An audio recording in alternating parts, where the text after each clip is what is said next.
Regard, œil avisé, prunelles aiguisées, la midinale est aux aguets. Par Pierre Jacquemin et Pablo Pillo-Vivien, tous les jours à 12h30.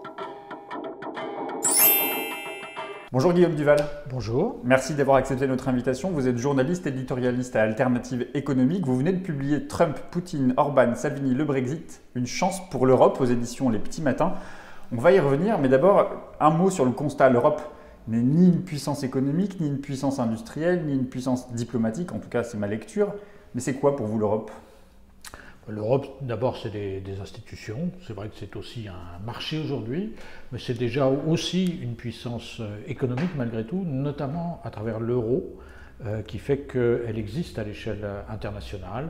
Alors c'est vrai qu'elle n'a pas aujourd'hui d'armée, de puissance militaire, c'est un des problèmes, mais c'est un des problèmes qui pourrait changer au cours de la période qui vient. C'est ce que vous proposez dans le livre.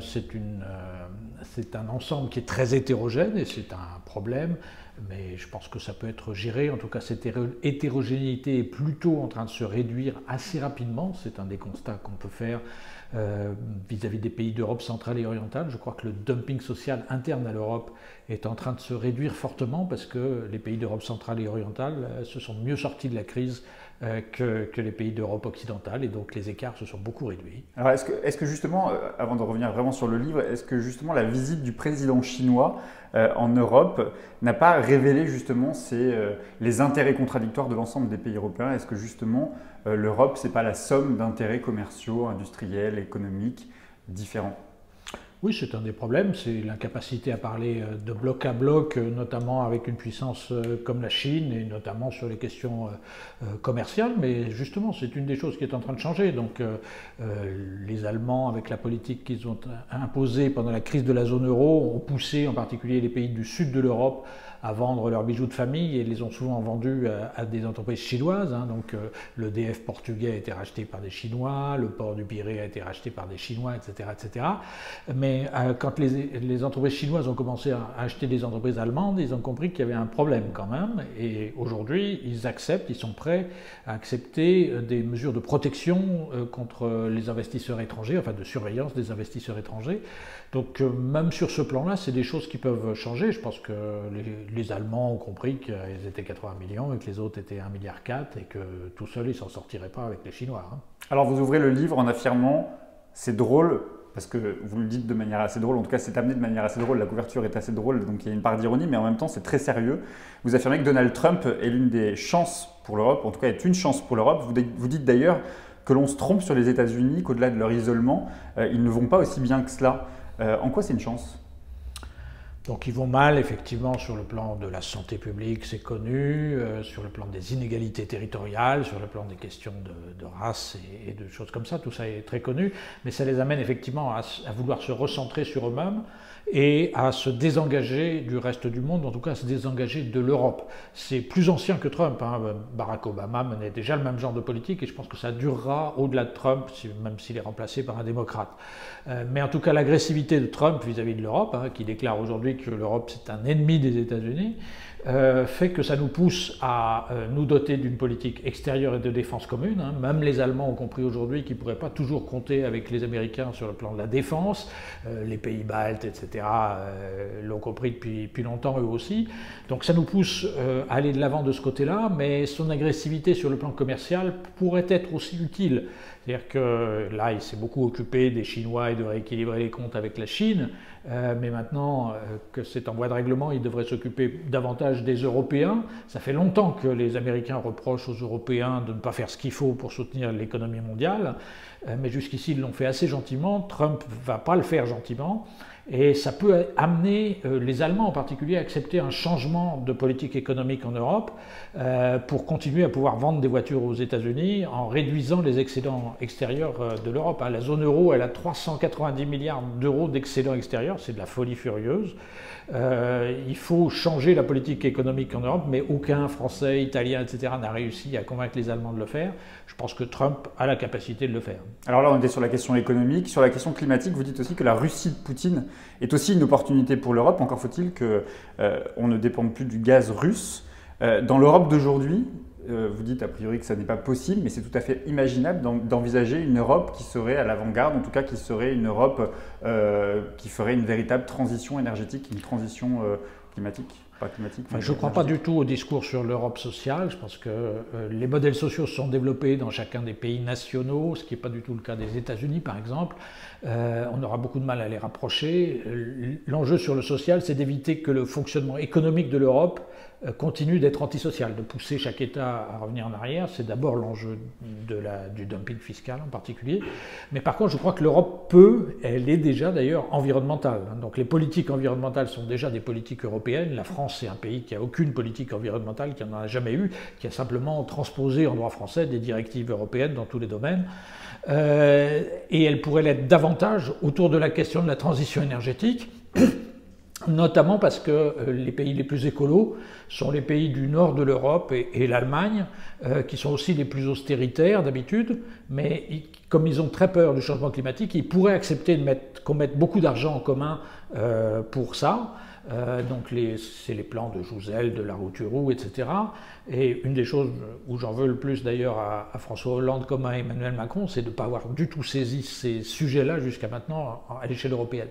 Mais donc on pourrait, je crois, reconstruire l'Europe, enfin relancer l'intégration européenne autour de la transition énergétique en particulier. Ce qu'il faut bien comprendre, et je pense que les Européens peuvent le comprendre, c'est que ce n'est pas simplement une question d'être gentil avec le climat et nos arrière-petits-enfants, c'est que c'est une question de survie pour le modèle social européen, parce que comme on est la zone la plus anciennement industrialisée au monde, on est celle qui a le plus épuisé sur son propre territoire les énergies fossiles.